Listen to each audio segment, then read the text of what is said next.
I felt like having a positive influence as a cop was way better overall in their life if there was a problem, right? Like on patrol, I would walk around in parks and stuff, and I had to have parents say, "Oh, there's a cop. He's going to get you. He's going to get you. He's going to put you in handcuffs." And I would turn around and I would tell that person, I'm like, "What are you thinking? If that kiddo ends up getting lost or something, they're going to be afraid of me, and now I'm not going to be able to help them." And multiple, like dozens and dozens of times, that parent would stop and think, "Man, I didn't even think about that."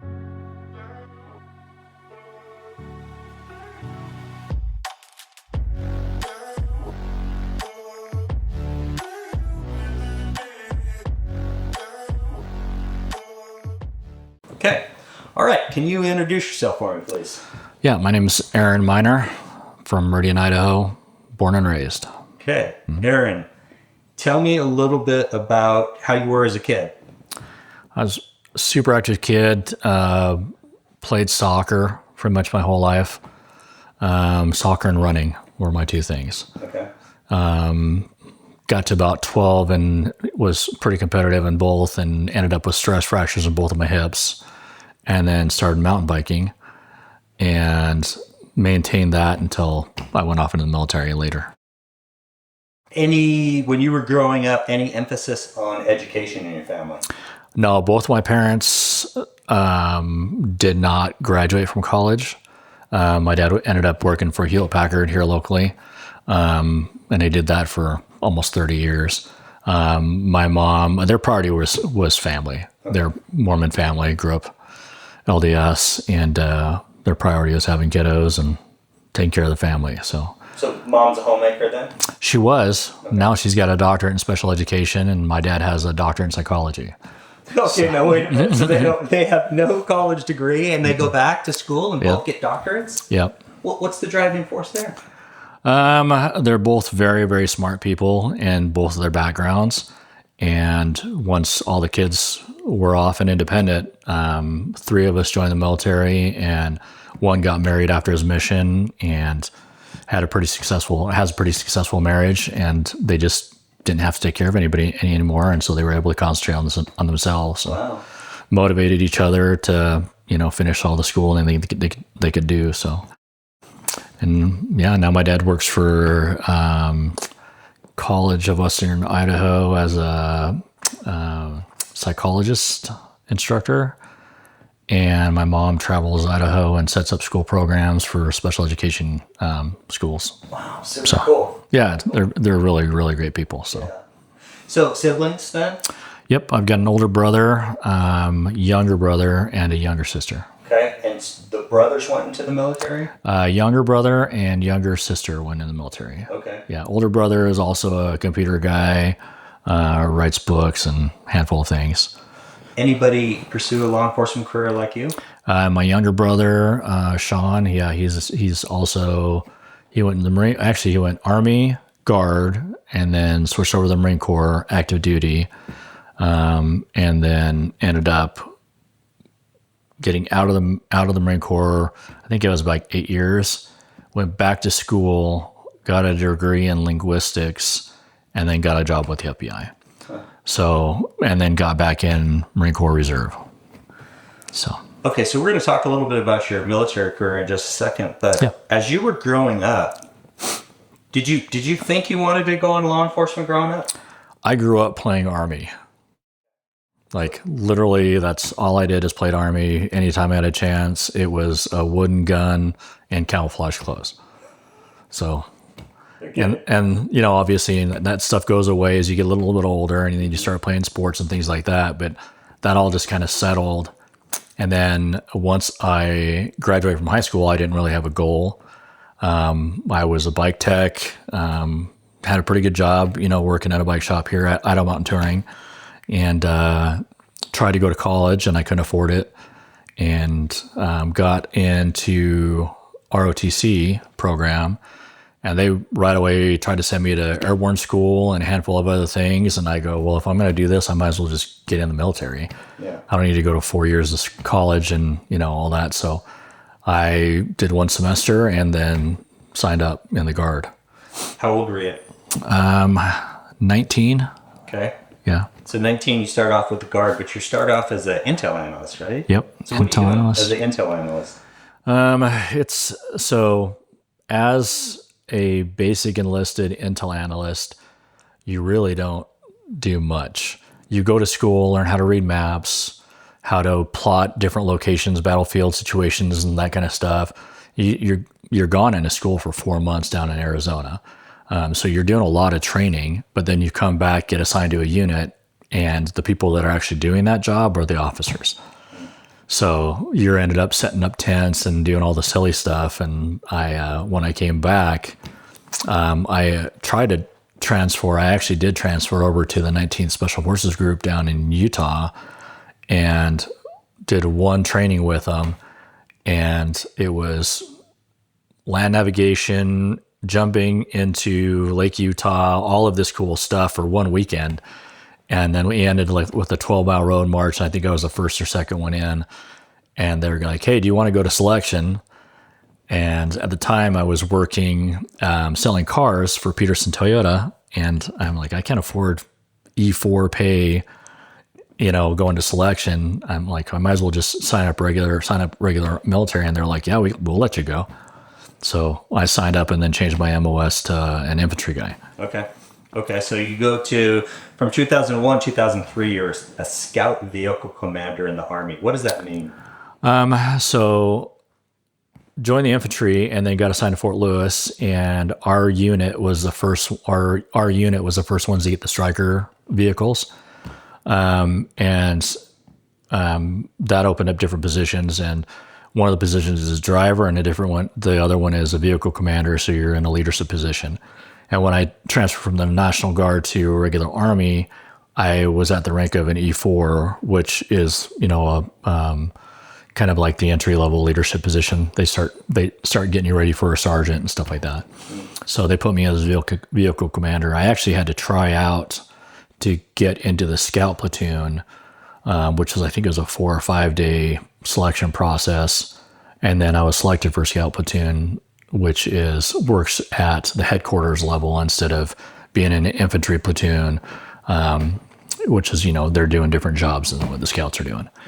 So scouts work with snipers, and basically we're their protection, or we're there to collect information. They're there to try to figure out targets. If that makes any sense. Yeah, no, absolutely. Yeah. So did you get to travel around a lot in the military? I did a lot of training. Yeah. I was deployed twice. First time was 2003 to 2004. And we were there, I think, after this first 6 months of the war. They pushed in during all that time. Of course, we were training up. And then we landed in Baghdad and then pushed all the way we ended up in Mosul in 2003. So that was one of the things. And when I was in the Guard before that, I was part of the National Guard Biathlon team out of Idaho, and they flew me all over for competitions for that 2 years I was in. And that was a lot of fun. So biathlon, skiing and shooting? Skiing and shooting, yeah. Wow. I think the founder of Everly Stock was a biathlete. Yeah. Yeah. That's got to be a tough sport. Yeah, I hadn't skied in cross-country skiing ever. Really? And they just were like, I was running a 2 mile in like about a 10-minute 2 mile. So they're like, hey, you're in shape. Come and do this stuff. So I learned how to ski up at Bogus, and did it like one time before I did my first competition in Minnesota. And there's a couple summer competitions. There was one in Vermont that we went and did. They put us on a private plane and sent us to different places. It was awesome. Yeah. How is that? I mean, so you're racing along doing the skate skiing, but then I assume that you have to learn to control your breath as you're sitting there and shooting your target. Yeah, so you'll do a big loop, come in and do your shoot. And I mean, it's been 20 years since but I think we do like at least 2 loops, it seemed like.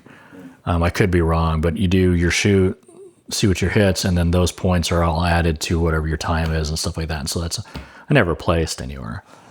And I showed up and I was in 1980s, freaking skate ski material. Like their stuff was very old, but it was fun. I had a good time. Yeah. It was a good experience.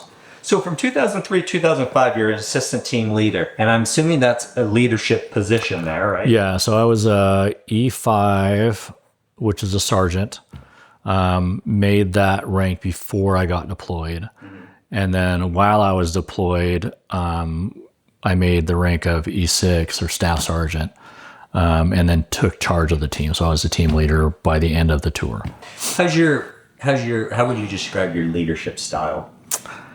And I just felt like, from movies and playing sports and stuff like that, like if I was doing the job properly, then people would follow. So that's what I tried to do. Obviously the military is a lot different than me growing up, Mormon and playing soccer and stuff like that. So I kind of adapted a little bit of the being ornery and that kind of thing from the military. But that doesn't work as well. So, by the second tour, I had changed kind of that type of leadership. I also had a lot more experience by that time. By my second tour, I was a cop for a handful of years, and I was on the SWAT team now. So I always felt like the best leadership was you doing the job properly and other people would follow. And if you're, doing the job subpar or not to the standard, like a PT test, like I do the minimum PT test and then get up and walk away, those are the kind of people that I'm going to get on that team. But if I go for the max on the PT test and the max on the shoot and do everything as the highest standard I possibly could, I felt like that my team would follow that.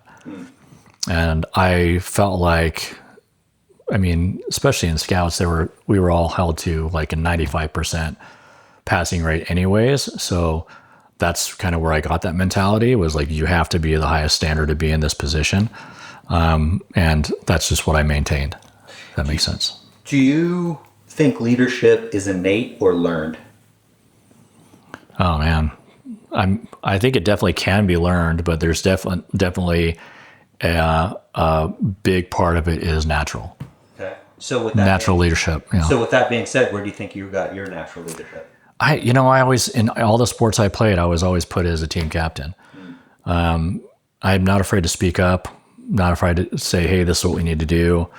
I'm not afraid to tell, people above me that this isn't right or we're not doing something properly. I'm sure there's instances where I didn't speak up or something, but most of the time I tried to say, hey, this is what we need to do. Later in life, especially on the SWAT team, there was a term that I always would say that nobody listens to me, because I would say something and then later on it would happen and I would go back and be like, I've been trying to tell you guys, nobody listens to me. So that kind of came up later in life. Yeah. Do you think that part of your leadership style came from your parents? My parents are both excellent people. I definitely think that I got some of that from them. My grandpa specifically was a very strong personality person. And I spent a lot of time with him growing up hunting and that kind of stuff. And they came to sports. And I think a lot of it came from kind of the patriarch type of the family. Yeah. Actually, both of my grandparents are like that. Yeah. And they both lived until they're 90, 93. They're both very strong people. Yeah.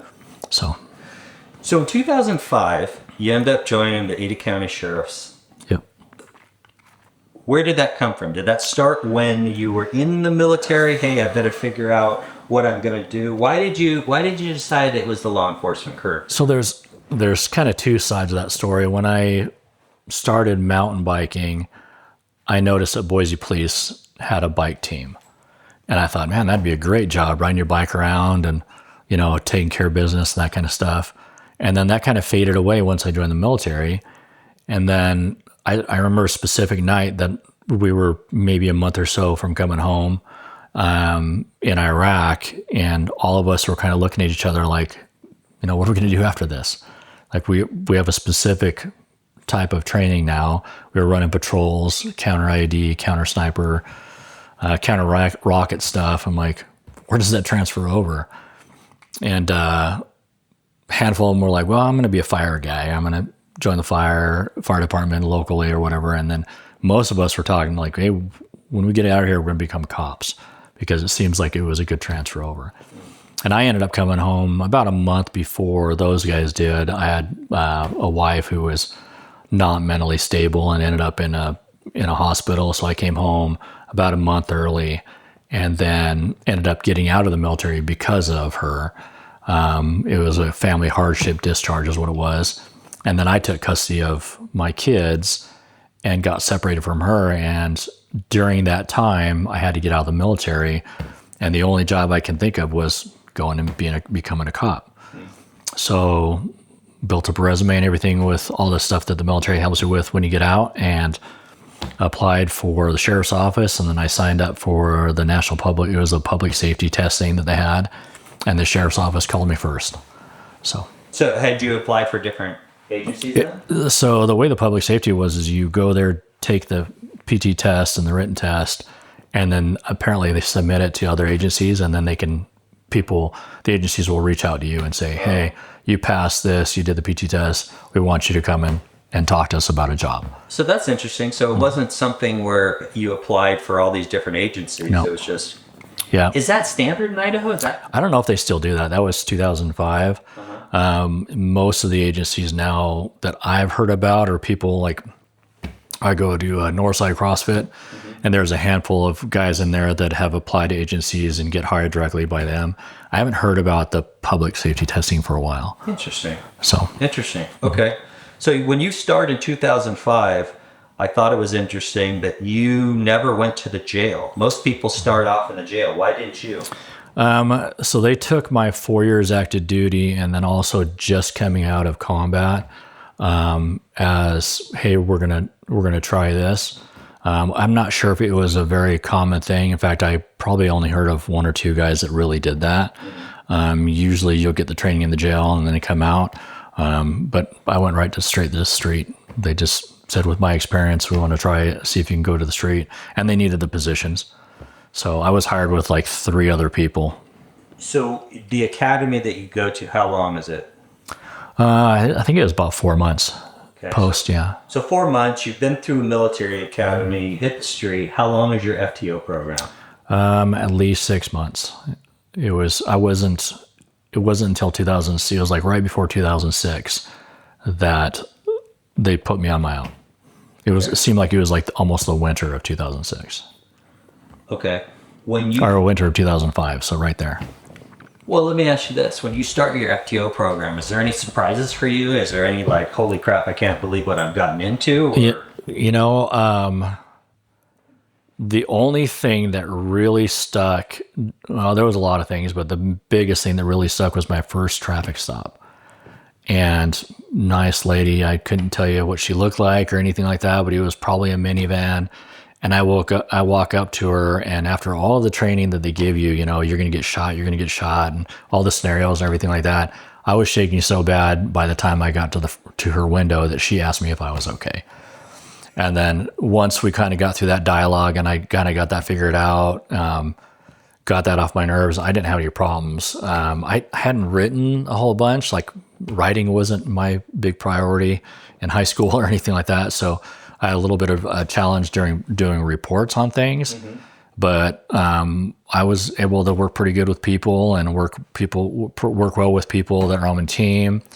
It seemed like most of the training officers, or my training officers, like me, and I didn't really have any problems going through the training process. So when I got on my own, the thing that stood out the most was I got placed with probably the best leader that I've ever worked for.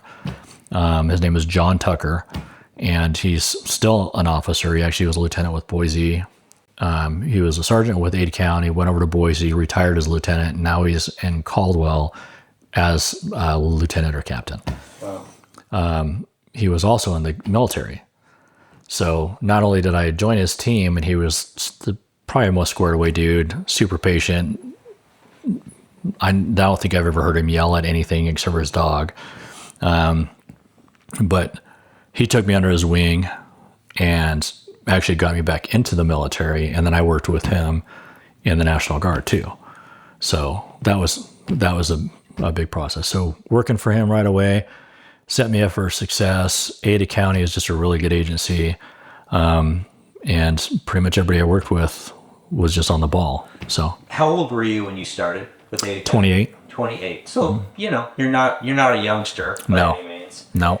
What, with Tucker, best supervisor you ever worked for, what do you think his qualities were that made him the best supervisor you ever worked for? You know, when dinner time would come around on shift, he'd invite everybody over to his house to cook them food.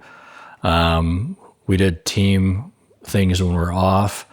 He'd come and meet with you and just have good personal talks.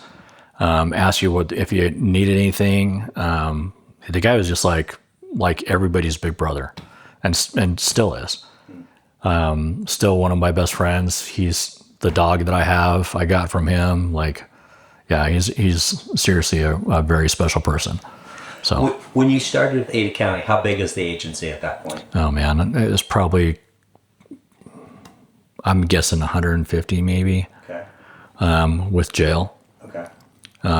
Jail's the biggest portion of it, I think, Okay. as far as officers and stuff. But I didn't really pay too much attention to it. It was all super overwhelming, and I just came out of combat, and we'd lost a couple guys when I was overseas. So like, my mental state was just like, I'm trying to survive and take care of my kids.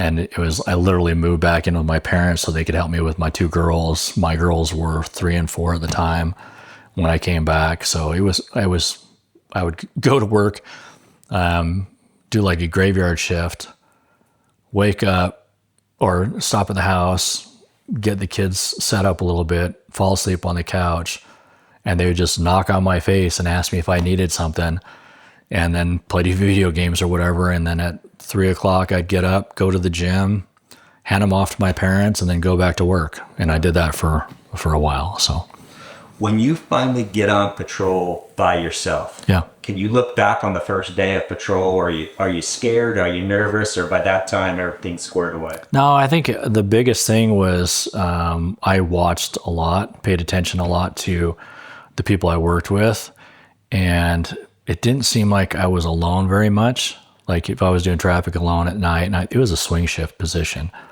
So it seemed like either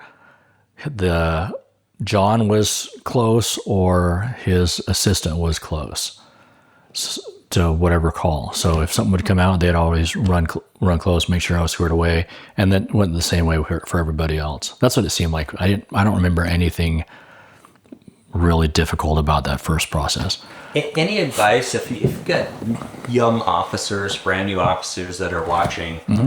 Any advice for them? Oh, man.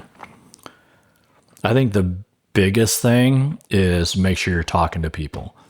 So talk to your leadership, talk to other officers, get that team, that good team member mentality built up, and don't try to do everything on your own. I think that's the biggest thing. Okay.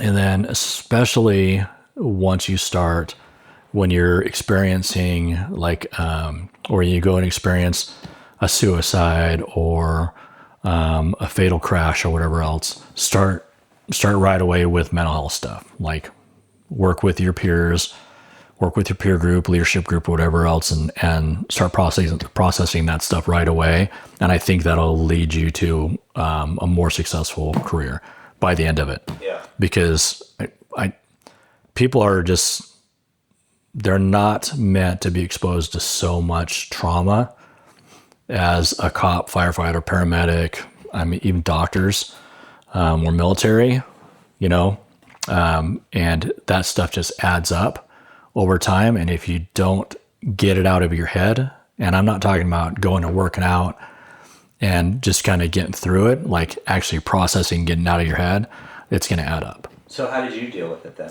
I didn't. And that's why I ended up leaving the sheriff's office early. I was the guy that was like, I'm fine, I'm going to go to the gym, push through it. I didn't feel like it was process or like a difficult thing. I mean, literally my first call, before I even got my first training officer, they put me with one of our detectives who dealt with all of the homicide stuff or death stuff, was a suicide. And we walk in and this gal had shot herself with a .357 and brain matter all over the ceiling, and she's laying on the bed and coroner's acting weird. And I'm just like, this is not a situation that's normal. And both of them were acting like this is just the most normal thing. And that was just kind of the mentality of that I grew up around. So I tried to adopt that, like, oh, this is all normal stuff, and it wasn't. So my biggest processing was I wasn't married. I didn't have, when the first probably year or so, I would talk about things to people that asked, and I'd tell them stories and stuff. But eventually I stopped telling stories about incidents and things that I run into. And I just held it in. So you left a little early. What was the breaking point for you then? I ended up getting diagnosed with fibromyalgia, and fibromyalgia just started as like pain in my body that couldn't be diagnosed. They couldn't figure out what was going on, and my body kind of stopped working. Like I would like next day get ready to go to work, and I would feel like I had the flu. And all I could say was tell people saying, like, I'm sick. I don't know what's going on. I feel like I'm sick. I feel like I have the flu. But in my head, I'm feeling okay, besides just not feeling all there. And then kind of a cloudy, chronic fatigue is what they explain it. And started working with doctors as soon as I started having problems. And it was diagnosed as arthritis. And then kind of fought that for about 6 years, and they put me on tons of medications, antidepressants, pain medications. So then I started dealing with that stuff. And then basically got to a breaking point during COVID was when it all kind of collapsed, and I ran out of sick days and ran out of things that I could use as excuses to tell my leadership of why I can't come in or why I'm not able to function. And then it all kind of stacked up at the same time with SWAT, and I owned a CrossFit gym about the same time. Like, I was also in the military, so that was I mean, it was a leadership position in the military, all at the same time, just went boom and just kind of collapsed. And it was all because of not dealing with the stuff during my life. Okay, so the fibromyalgia, all that stuff, do you think that was as a result of the mental toll that the job was taking? That is the only thing. So I filed with the VA. VA is able to offer some support with that, and they get you counseling, things like that. That's a whole another story. But all the research that I've been able to figure out is that PTSD or trauma causes your brain to tell your body to stop working so that you can recover. And at some point, those signals get mixed up or something, and now you just have nerve pain. So you're getting prescribed medications for arthritis pain, but it doesn't work. So then you ask for more and more and more, and eventually your body goes, okay, well, there's enough medication, and shut your body down. Well, now you're in a situation where you're overdosing or having problems. I ended up in the emergency room probably 3 or 4 times from cross medication or taking too much medication to stop the pain, that kind of stuff. So yeah, I ended up in 2022, I reached out to a company called Vet Solutions. It's a Navy SEAL founded foundation, and they send you to Mexico and you do Ibogaine, and it's a complete mental reset. Totally took care of tons and tons of the issues, got me off the medication, and then got me working out again and started functioning, like able to live. Okay, I did a little flake out when you said Ibogaine. I was thinking it was ayahuasca. So what's similar? Ibogaine? So Ibogaine is like a synthetic ayahuasca. Okay. Same kind of mentality. Okay. And like DJ Shipley, Marcus Capone, those are the guys. So Marcus Capone started this company called Vet Solutions, and most of the people you're going to look up have gone and done this. Sean Ryan, he was down there supposedly the same time I was. I was at the civilian side because I had to get off medication first, and then they had a military side. So I was supposed to go to the military side, but I didn't want to do a second dose of Ibogaine. Yeah. I was like, I'm good. I want to go home and see my dog and my wife, So, but once you did the Ibogaine, you were okay? I literally, I think I did it on Thursday, flew home on Friday, and started working out again. And I hadn't worked out in 3 years. Wow. Yeah. I literally, before I went, I was in bed 5 of 7 days a week at least. How did you find that program? A buddy of mine from the SWAT team, Demir Sabasic, sent me Sean Ryan's podcast of DJ Shipley and talking about how he had just gone and done this. I sent a message to DJ and Marcus on Instagram, and they both responded and sent me the information, and they got me in a month. Wow. Yeah. Wow. And I'm pretty sure I was the first law enforcement person to go. And I told them, I had 2 tours overseas, lost a couple buddies. One of them was pretty bad. It was an actual accident. It wasn't during combat.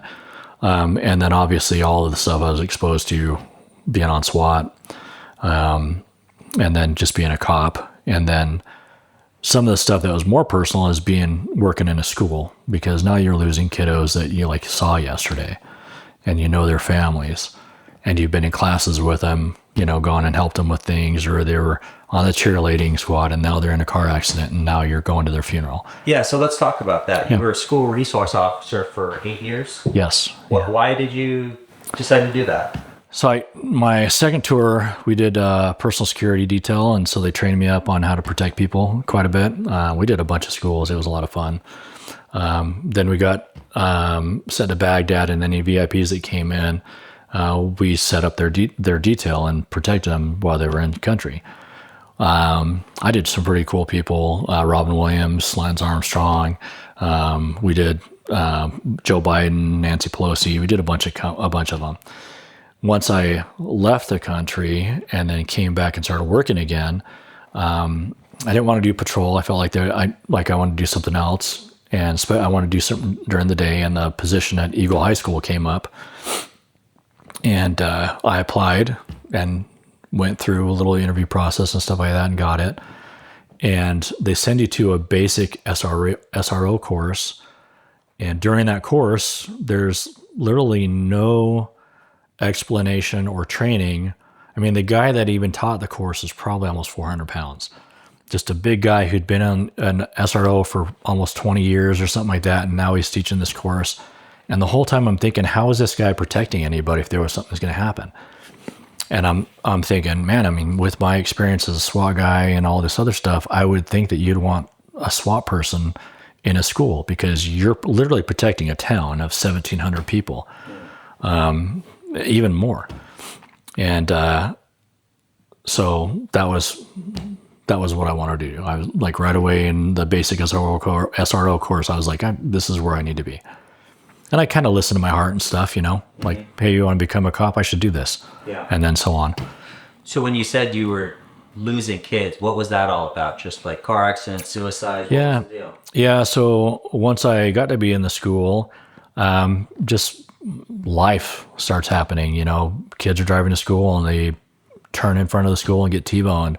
Our school is off of the main highway. Highway 44. And so kids are crossing, 2 lanes of traffic at 55, 60 miles an hour, people late for work or whatever, and they're getting T-boned literally down the street from our school.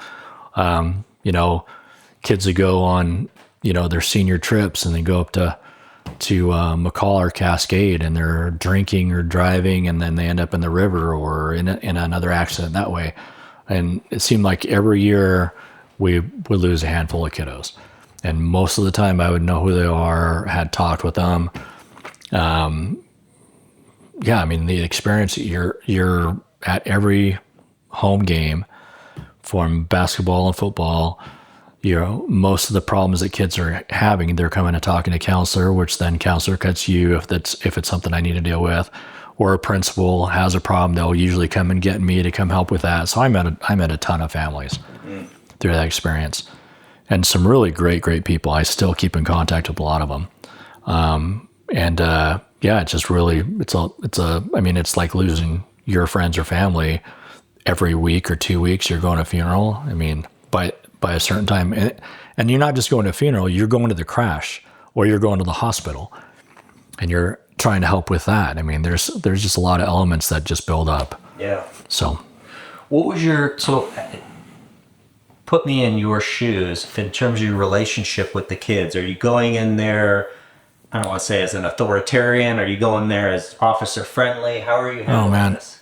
For me, I always tried to say hi to everybody. I didn't ever try to put off like, hey, I'm this dominant person over you.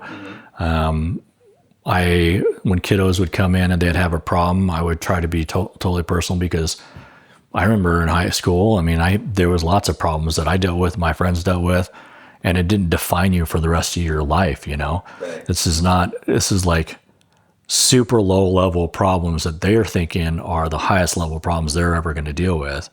And some of them would think that they just have to go home and kill themselves because of this one thing. And that was what I was always worried about. So, especially big deal problems. So I just tried to be a good person to him, a good mentor. I was out in the hallways most of the time to say hi to him if I could, during breaking periods and stuff. Football games, basketball games. I mean, I would spend a lot of time with special ed kids. Yeah. I gotta imagine, though, if you're connecting with these kids, that's got to last a lifetime in terms of their thoughts and feelings towards law enforcement in general. I felt like having a positive influence as a cop was way better overall in their life if there was a problem, right? Like on patrol, I would walk around in parks and stuff, and I had to have parents say, "Oh, there's a cop. He's going to get you. He's going to get you. He's going to put you in handcuffs."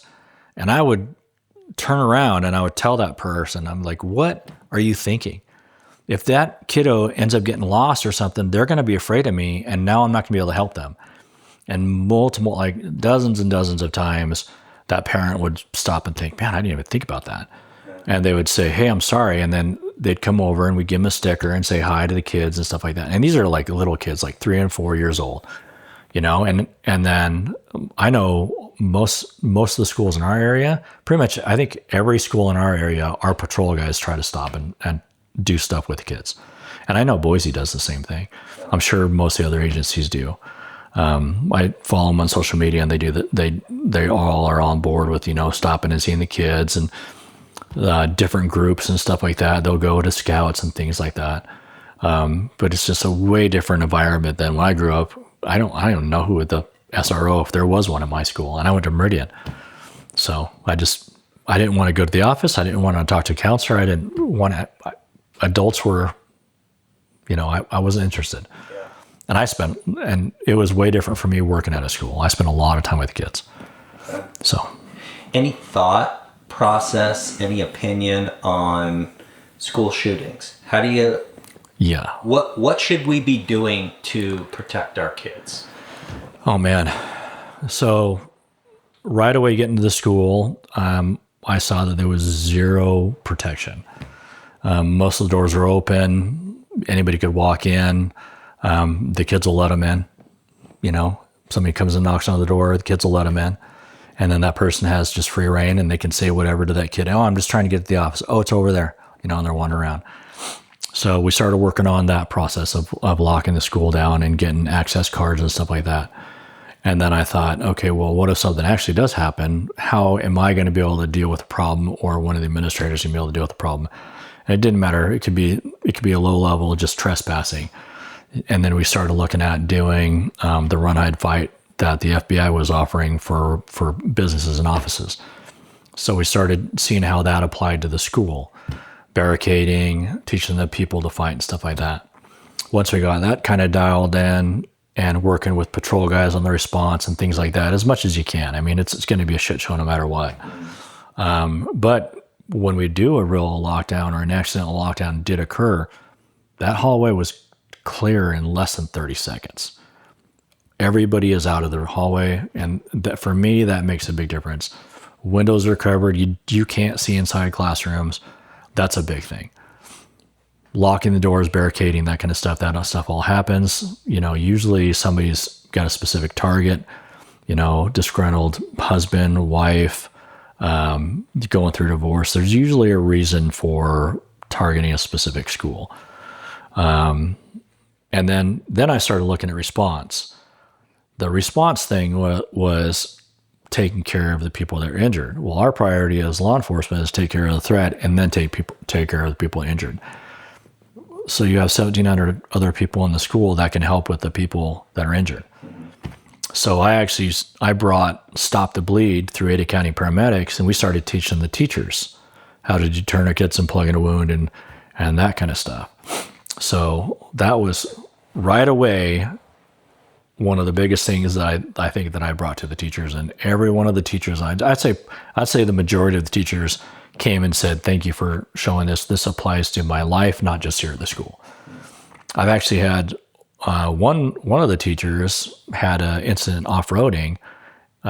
Person rolled in a side-by-side, and he had a tourniquet in his vehicle because of that training and was able to save a guy's life. Wow. Guy lost a limb. He was able to put a tourniquet on. They life-flighted him out. So just because of that little thing. Then we took Stop the Bleed, and the sports medicine teacher started having them come in every semester. So now you have, dozens of kids that are learning Stop the Bleed.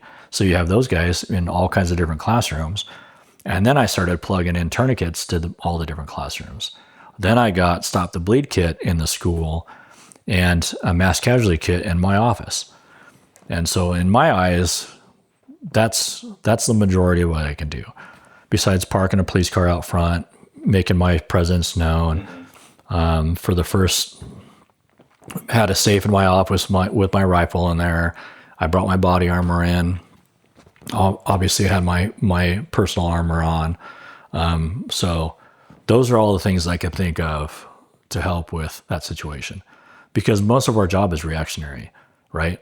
Unless somebody tells us that they know that person's coming to the school to do something, you're responding to the majority of the things you're dealing with, right? You can't just walk around and do the whole, what is that Tom Cruise movie that, they like, this person is going to commit a crime, right? Yeah. That's not how it works. You're most of the stuff you're responding to it, or you see somebody doing it and you stop it, right? So is there anything you're talking about preventative, reactionary? Yep. You're talking about securing the schools. Is there anything that you can think of about how to prevent this stuff in the first place? Do we fortify the front doors? Do we make bulletproof glass? I mean, what do we do? What do we do with these crazy people? So, well, and I think you kind of hit it on the spot by saying crazy people. Yeah. All of that other stuff is budget related, right? So you can only do as much as your district or school or private foundation or whatever it is can afford to do, and it's still reactionary. Yeah. I mean, how many countries and states and different things have got regulations on weapons, but you still can drive a car through a crowd. You can still bring another type of weapon to the thing, and then you're still going to end up with casualties. So it's still all reactionary. The only other thing you can do is try to help people that need the mental health help. Yeah. Right. And the majority of the time, that person's going to bring it up, or there's going to be signs out there, and we just saw it. Like there's chat groups and that kind of stuff, and all this. None of those people reported that this is going to happen to anybody. They all kept it to themselves. And any one of those people could have said, "Hey, law enforcement, this guy's been talking about this. You might want to go intervene." Yeah. And I think that's the biggest thing. And when I ended up working in the school, because I had a pretty good rapport with the teachers, with the kids, and with the staff, the administration staff. When things would come up, we would bring those kids in and talk to them, interview them, bring their parents in, and try to get that help right away. Like, hey, this is what they're saying. Whether it's a joke or not, we need to deal with this, right? And I never had an incident. Things that I dealt with were alcohol, drug related. There was a handful of times where people would say, "Hey, we're going to do this," and those things were brought to our attention. I was even on a vacation at the beginning of the school year. I went to Colorado, and I got a phone call that some kids brought down some names of kids that had been talking about it. And I wasn't even there, but they felt like with the administration that they could do that. And I think one of the big things that our school did was that their vice principal stayed with them all 4 years. So, the freshman vice principal would be a sophomore and then so on with those same kids. And that helped build that rapport with those kids. So that was a big thing. I don't know if a lot of schools do that or not, but Eagle did. And I think that helped because, people have a problem. They want to talk to an adult usually. If they, want to do an anonymous report, they can fill something out, drop it off, and then we can go with that. I mean, it doesn't have to be a specific person. Maybe this is an impossible question to answer, but I'm sure you've got about 50 things that you'd like to cover at a school, right? Yeah. Again, maybe this is impossible to answer. What's the number one thing you'd recommend to a school for an active shooter situation? Well, man, I think there's no, it's kind of like hey, we're running people's backgrounds. Well, this person has never been a criminal, and then something happened, and now they're gonna go do this, right? Right. So I think the biggest thing is put at least one person in the school that can react to it. Second, do the training, the run, hide, fight. Make it so that you cannot see in rooms, and that you get the help in there, whatever barricades you can do. And then the third one, I think, is the medical training. Those are the three things I can think of. Okay. Besides that, you have counselors, but the counselors in a school are not counselors for mental health. Right. They're counselors for trying to set up a kid to get through college or get through the next year of high school and get into college. That's what those counselors are for. Yeah. Fixing their classes, not for the mental health of this person's being abused, or this person's getting made fun of, or this person's going through a transitioning thing, or whatever is going on with these kiddos. That's not what they're for. So a lot of those things get referred off and then referred to, a counselor out in public, and you don't know what some of these people are telling these kids, or if they're actually going to those counselors, Yeah. So, and you don't know if somebody at the house is securing their stuff like they're supposed to, Yeah. Or if, there was an incident where there was two parents who were retired police officers, and the kiddo ended up having a girlfriend not call him back during the day. And so he he was able to get into their safe and got a gun out and ended up completely bad situation. So, it sucks, but a lot of life is reactionary, Yeah. So. Okay. So during your law enforcement career, patrol, school resource officer, but the other big thing was SWAT. Why'd you want to go to SWAT? During my time in the military, I really pushed to try to be at the higher end training of things and kind of the special operations kind of thing. Mm-hmm. I ended up trying out for selection, and then I messed up on one of the things during the STAR course.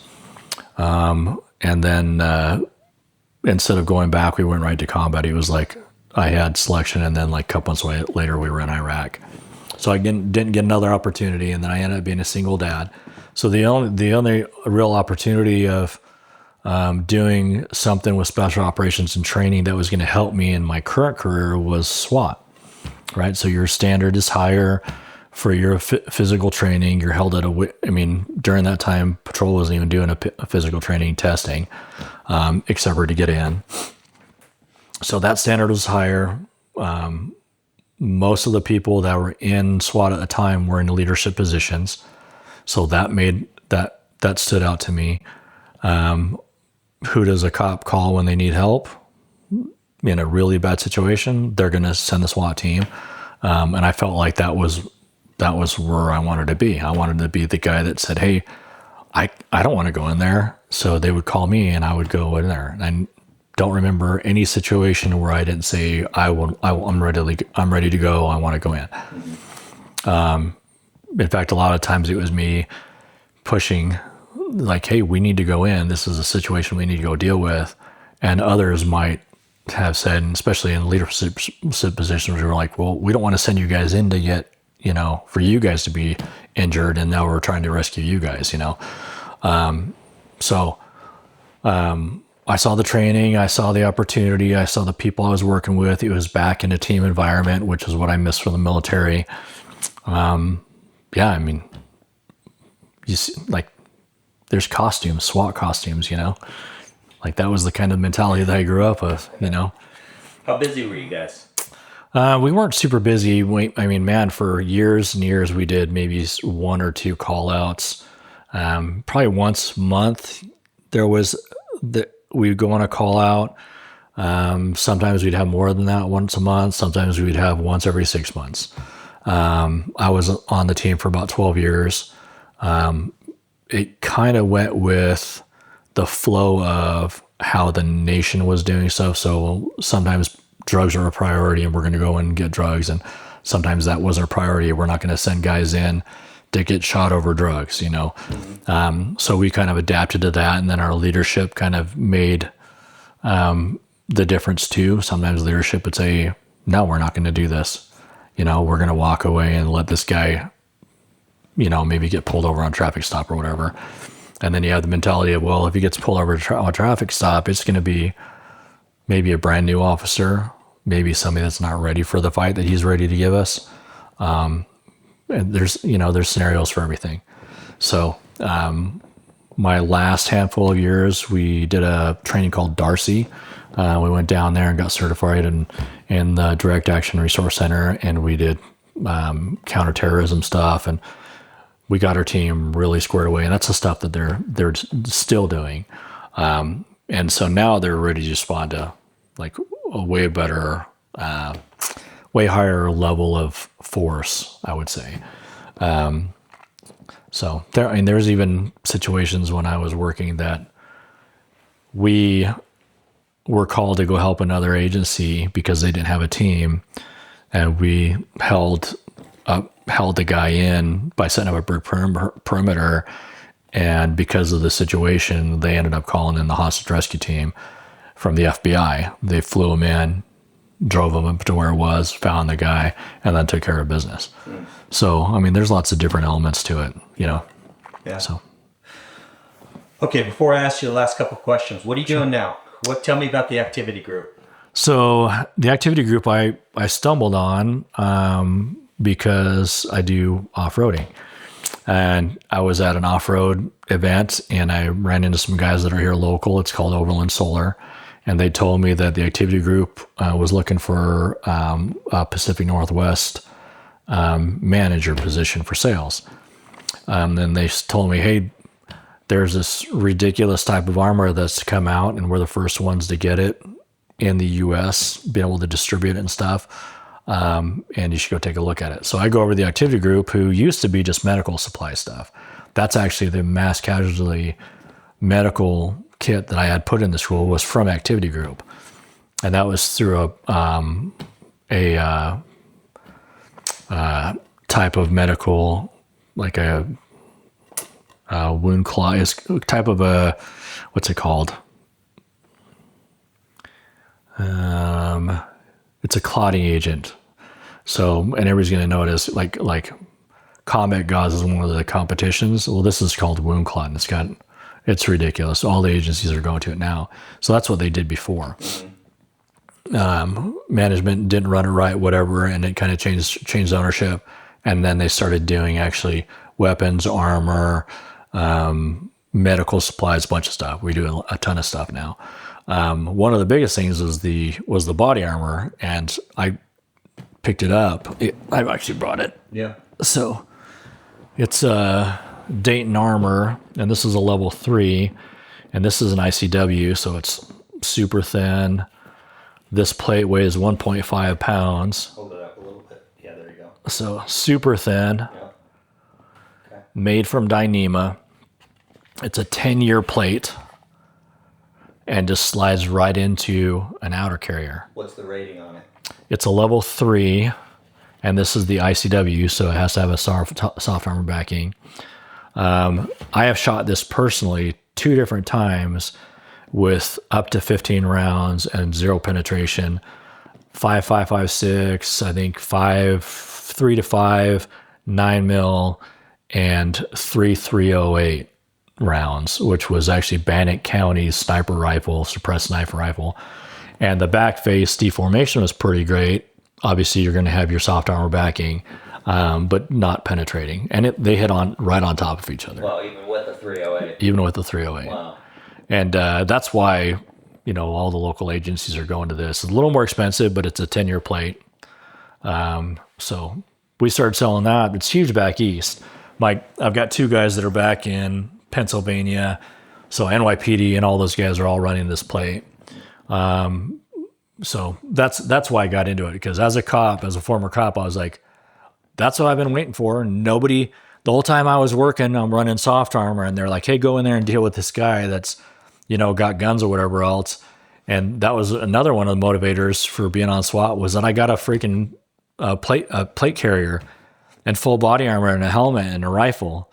They didn't have that when they were in patrol. Now they've got suppressed rifles and a handful of other things. And most patrol guys have this and know that it's going to help them, protect them. Yeah. Me, they were like, hey, get a trauma plate. I literally stacked the trauma soft plates because that's all I could afford to put in there. And I never thought of it as a priority. Yeah. Huh. So, yeah, that's the big part. Okay, so, Aaron, tell me, how did law enforcement affect your family? Oh, man.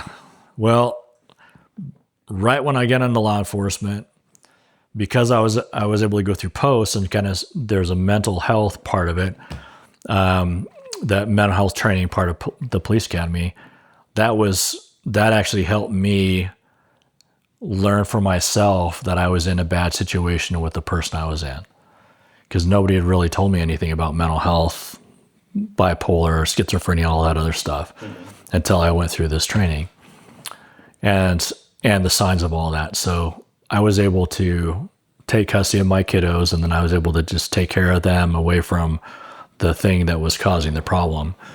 And then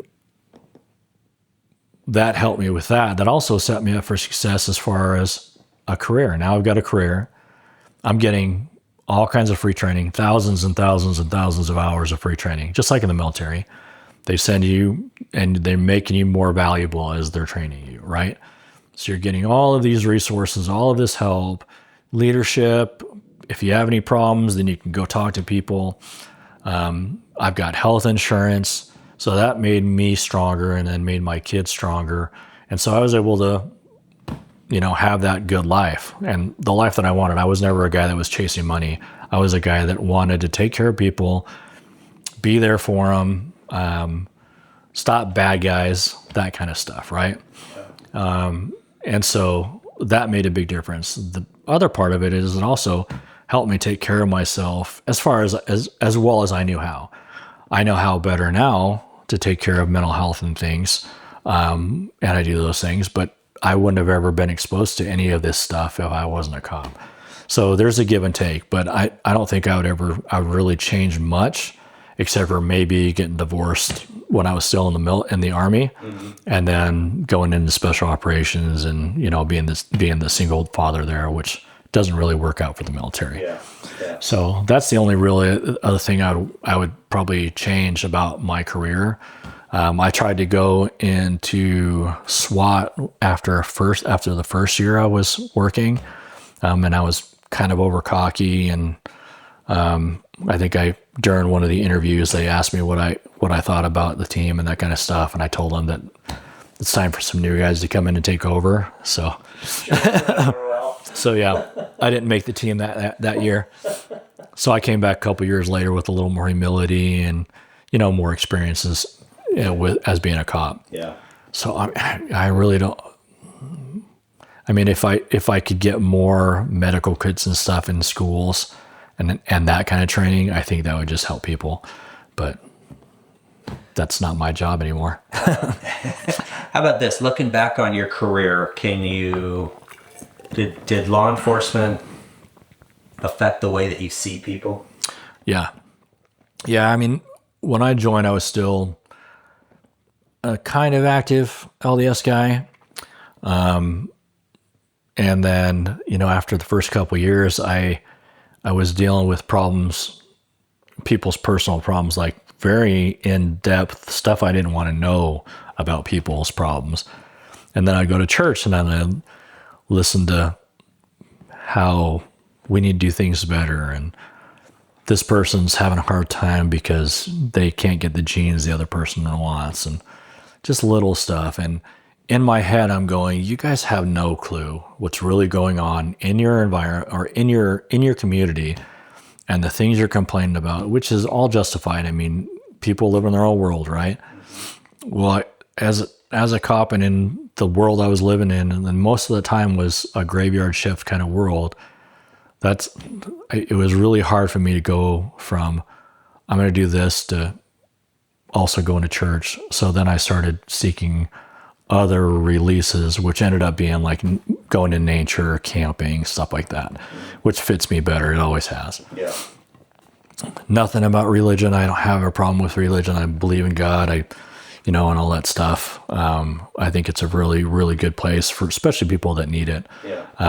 For me, I seek more of the getting away from people. Has it gotten better for you the longer you've been retired? Yeah. And in fact, I just did a bunch of hyperbaric chamber treatments through Mission 43 here locally, which, by the way, if anybody is law enforcement or military or families of those, they can go down and do the hyperbaric chambers through Mission 43. It's at Summit Hyperbaric. And that's like the icing on top of the cake for taking care of yourself. So tell me what that is. Tell me what hyperbaric chamber is. So I actually heard about it through my brother's brother-in-law, who is a dentist. And what it is there's a company called Summit Hyperbarics that's working with Mission 43 for veterans. And first responders. So I met a lot of fire guys and stuff. And the idea is that the oxygen at at the pressure that they bring you to, it's like 36 feet or 33 feet below sea level, that the oxygen pushing into your blood cells and your stem cells and in your body will help you recover or heal through problems. I literally had a shoulder injury before I went in. Shoulder injury is gone. Brain fog went away. I still had a little bit of that going on, just from the fatigue and stuff. I did 40 dives, but I had to do it once a day. They recommend twice a day. And after that during that 3 months of dives, I didn't have any chronic fatigue, which is not normal. Usually it's at least once a week that I have a problem. So that went away. And then soreness after working out, I could work out for 5 days, even sometimes on the 6th day, and I wouldn't have the fatigue or the soreness. It just blew my mind. And I had people say, well, it helps me with sleep and it helps me with this, and it's kind of just makes me feel better and things like that. Just everybody has their own experience. But I mean, for me, the person that's kind of always in pain, that it made a huge difference. But it's a huge commitment. Like you need to I'm going down there 1 hour a day. You sit in a chamber and it's like little slots that are cut out and there's a chair in there and there's up to 8 people that's in there with you. I mean, you don't have to interact if you don't want to, whatever. And you can't really talk because there's oxygen blowing on you. So you watch an iPad and you flip through an iPad or read off the iPad or whatever the deal is, or sleep. There's people that go in and sleep, but you're just on oxygen for an hour. So it's a pretty crazy thing. They're actually the leading, I think they got something similar to like a Nobel Prize for the research they're doing on it. Wow. And they got it from the idea in Israel. They've been doing it for a while for PTSD, for trauma, for their veterans. And so that's the idea of this, is that they're trying to take care of veterans and people that are exposed to that kind of trauma. Yeah. So I definitely recommend it. Okay. Yeah. Aaron, thank you very much for the interview. Really appreciate it. Thank you. I appreciate it.